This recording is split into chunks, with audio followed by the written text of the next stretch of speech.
Hi అన్న అందరికీ. మరి దీపావళి అమావాస్య అయితే నిన్నటితోటి అయిపోయింది. మరి ఎంతో అద్భుతంగా దీపావళి అమావాస్యని సెలబ్రేట్ చేసుకున్నాం కదా. మరి అమావాస్య తర్వాత మొదలయ్యేటటువంటిది అసలైనటువంటి మరి కార్తీక మాస ప్రారంభం, అలాగే పాడ్యమి. మరి కార్తీక మాసం ప్రారంభానికిలో ఉన్నటువంటి పాడ్యమిని బలిపాడ్యమి అని అంటారు. అసలు బలిపాడ్యమి అంటే ఏంటో తెలుసా? ఈ బలిపాడ్యమికి ఎంతో అద్భుతమైనటువంటి విశేషం ఉంది. మరి ఈ బలిపాడ్యమితోనే మరి కార్తీక మాసం ప్రారంభం అవుతుంది. శ్రీ మహావిష్ణువుకి అలాగే మరి పరమేశ్వరుడికి అత్యంత ఇష్టమైనటువంటి కార్తీక మాస ప్రారంభంలో ఉన్నటువంటి బలిపాడ్యం వెనకాల అద్భుతమైనటువంటి శ్రీ మహావిష్ణువు అవతార కథ ఉంది. మరి ఈరోజు మన వీడియోలో మనం శ్రీ మహావిష్ణువు యొక్క బలిపాడ్యం యొక్క కథ గురించి చెప్పేసుకుందాం. అలాగే ఈ వీడియోని ఫస్ట్ టైం మీరు ఎవరైనా చూస్తున్నట్లయితే సబ్స్క్రైబ్ చేసుకొని మా వీడియోని లైక్ చేయండి. మా ఛానల్ చూస్తున్నారు కానీ సబ్స్క్రైబ్ చేసుకోవట్లేదు, అలాగే మా వీడియోని లైక్ చేయట్లేదు. సో దయచేసి మా ఛానల్ సబ్స్క్రైబ్ చేసుకుని ఈ వీడియోని లైక్ చేసి మరి మా ఛానల్కి సపోర్ట్ చేయండి. బలిపాడ్యం అంటే ఏంటంటే మరి ఈ రోజు నుంచి కార్తీక మాసం ప్రారంభం కాబోతుంది కదా. అలాగే బలిపాడ్యం వెనకాల శ్రీ మహావిష్ణువు యొక్క అవతార కథ, అద్భుతమైనటువంటి వామనుడు అవతార కథ ఉంది. మరి అదేంటో తెలుసా? మరి పూర్వం మరి రాజ్యాలని దేశాలని పరిపాలించేటువంటి అద్భుతమైనటువంటి బలశాలైనటువంటి ప్రతిభావంతుడైనటువంటి ఒక రాజు ఉండేవాడు. ఆయన పేరే బలి చక్రవర్తి. మరి అటువంటి బలి చక్రవర్తి అనే రాజు ఎన్నో రాజ్యాలను ఆక్రమించి దేశం మొత్తం కూడా ఏలాలనేసి అద్భుతంగా మరి రాజ్యాలను ఆక్రమించి రాజుగా విరాజులుతూ ఉన్నాడు. మరి అటువంటి టైంలో బలిచక్రవర్తికి ఒక కోరిక కలిగింది.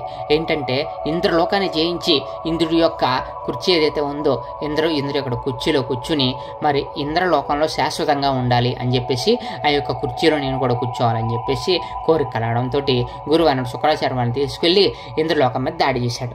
దాంతో ఇంద్రుడు పక్కకి వెళ్ళిపోయాడు అనమాట. అంటే ఇంద్రుడిని పక్కకి గెంటేసి తాను ఇంద్ర సింహాసనాన్ని అధిష్ఠించి తానే ఇంద్రలోకానికి ఎప్పటికీ కూడా జీవితకాలం కూడా ఎప్పటికీ కూడా తానే రాజు అవ్వాలని చెప్పేసి అయితే సంకల్పించాడు.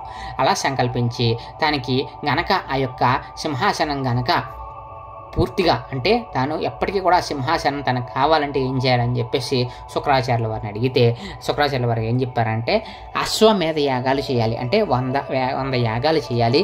చేస్తే అప్పుడు శాశ్వతమైనటువంటి ఇంద్రలోకం అలాగే ఆ యొక్క పదవి కూడా నీకు లభిస్తుంది, సింహాసనం కూడా లభిస్తుంది అని చెప్పి చెప్పాడు. దాంతో అప్పుడు మరి బలి చక్రవర్తి ఏం చేశాడంటే యజ్ఞ యాగాదులు చేయడానికి ప్రారంభించాడు.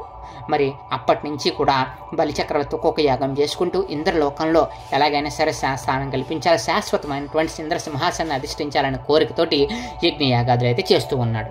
మరి అప్పుడు ఇంద్రుడు ఏం చేశాడనంటే శ్రీ మహావిష్ణువుని ప్రార్థించాడు. అప్పుడు ఇంద్రుడికి శ్రీ మహావిష్ణువు అభయం ఇచ్చి తనని కాపాడుతానని ఆ యొక్క యజ్ఞ యాగాదుల దగ్గరికి వెళ్ళి మరి ఆ యొక్క బలిచక్రవర్తిని తన సింహాసనాన్ని శాశ్వతంగా అధిష్ఠించకుండా చేస్తానని చెప్పేసి శ్రీ మహావిష్ణువు ఇంద్రుడికి మాట ఇవ్వడం జరుగుతుందండి. మరి అలా మార్చిన మాట ప్రకారం మరి శ్రీ మహావిష్ణువు బయలుదేరుతాడు. 99 యాగాలైతే కంప్లీట్ చేసేస్తాడు మన బలిచక్రవర్తి. ఇంకా 100వ యాగం అంటే అది పూర్తి అయితే శాశ్వత ఇంద్ర పదవి అయితే తనకైతే వచ్చేస్తుంది.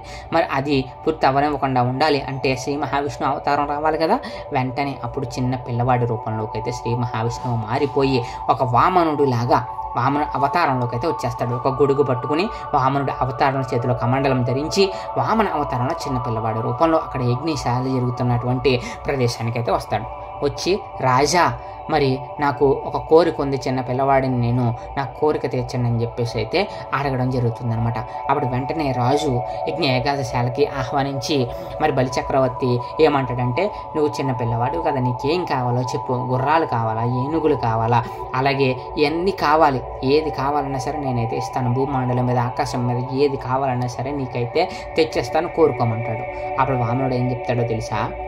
నాకు ఏమీ వద్దు రాజా, 3 అడుగుల నేల మాత్రం ఇప్పించండి అని అంటాడు. వెంటనే బలిచక్రవర్తి నవ్వుకుని నీ చిన్ని అడుగులతో 3 అడుగులు భూమిస్తే మరి నాకు చాలా తక్కువ ఇచ్చినట్టు అవుతుంది కాబట్టి ఇంకా ఏమన్నా కోరుకో అని చెప్తాడు.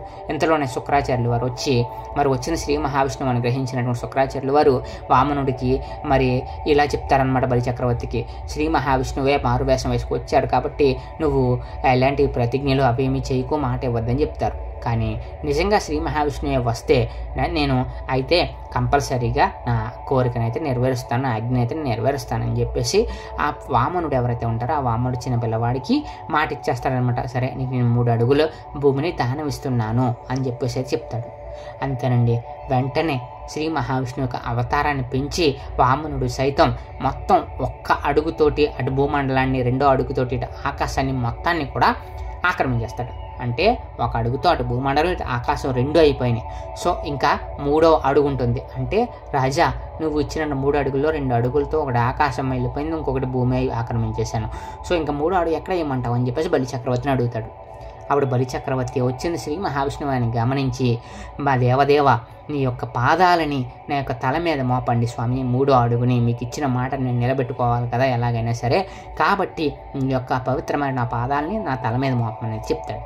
వెంటనే 3వ పాదాన్ని, మరి 3వ అడుగుని బలిచక్రవర్తి యొక్క తల మీద మోపి బలిచక్రవర్తిని పాతాళానికి తొక్కేస్తాడు. మరి అలా పాతాళానికి తొక్కినటువంటి బలిచక్రవర్తి పాతాళానికి రాజుని చేస్తానని చెప్పైతే శ్రీ మహావిష్ణువు మాట ఇచ్చి అక్కడ పాతాళంలో నువ్వు మరి సుఖంగా ఉండమని అయితే చెప్తారనమాట. మరి అలా చెప్పగానే బలిచక్రవర్తి పాతాళానికి అయితే వెళ్ళిపోతారు. మరి అలా వెళ్ళినటువంటి బలిచక్రవర్తి పాతాళానికి వెళ్ళినటువంటి బలిచక్రవర్తి ఒక్కరోజు మాత్రం పైకి వచ్చి మొత్తం అంతా కూడా చూస్తారనమాట. భూలోకం మొత్తం కూడా వీక్షించి మరి అద్భుతంగా ఆయన అయితే విహారచిస్తూ ఉంటారు. మరి ఆ ఒక్కరోజు ఏంటో తెలుసా? పాడ్యమి తిథి.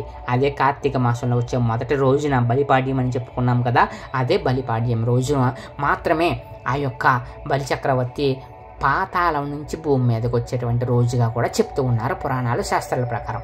మరి ఈ విధంగా శ్రీ మహావిష్ణువు యొక్క అద్భుతమైన అవతారంలో వామన అవతారం మరి బలిచక్రవర్తిని పాతాళానికి తొక్కి మరి ఒక్కరోజు మాత్రం అయితే పైకి వచ్చే విధంగా ఆ విధంగా కూడా అనుగ్రహించడం జరుగుతుంది. మరి ఇది బలిపాడ్యం వెనకాల ఉన్నటువంటి అద్భుతమైనటువంటి కథ అన్నమాట. అలాగే మరి బలిపాడ్యం రోజు నుంచి కూడా కార్తీక మాసం ప్రారంభం అవుతుందని చెప్పుకున్నాం కదా. మరి ఈ రోజు నుంచి కూడా కార్తీక మాసాన్ని ప్రారంభించి మరి అద్భుతమైనటువంటి కార్తీక మాసం యొక్క ప్రాముఖ్యత అంటే శివారాధనలు కానీ, విష్ణు ఆరాధనలు కానీ, దీప ఆరాధనలు కానీ ఇవన్నీ కూడా కార్తీక మాసంలో అద్భుతంగా చేస్తూ ఉంటారు. మరి ఈ బలిపాడ్యం రోజున ఈ యొక్క బలిచక్రవర్తి యొక్క కథ ఎవరు వింటారో, అలాగే ఎవరు చదువుతారో ఇవన్నీ వాళ్ళకి అద్భుతమైనటువంటి ఫలితాలు ఉంటాయని పురాణాలు, శాస్త్రాలు చెప్తున్నాయి. మరి మీరు ఎంతమందికి బలిపాడ్యమి కథ నచ్చిందో కామెంట్ సెక్షన్లో కామెంట్ చేసి మా వీడియోని లైక్ చేసి మా ఛానల్ సబ్స్క్రైబ్ చేసుకోండి ఫ్రెండ్స్. అలాగే ఈ కార్తీక మాసంలో వచ్చేటువంటి అద్భుతమైనటువంటి శివారాధనని ఎవ్వరూ కూడా మిస్ అవ్వకుండా ప్రతిరోజు కూడా శివనామ స్మరణతో, హరినామ స్మరణతో ఈ మొత్తం కూడా ఈ కార్తీక మాసం మొత్తం కూడా అద్భుతంగా మరి చేసుకోవాలని మనస్ఫూర్తిగా అయితే కోరుకుంటూ ఉన్నాను అనమాట.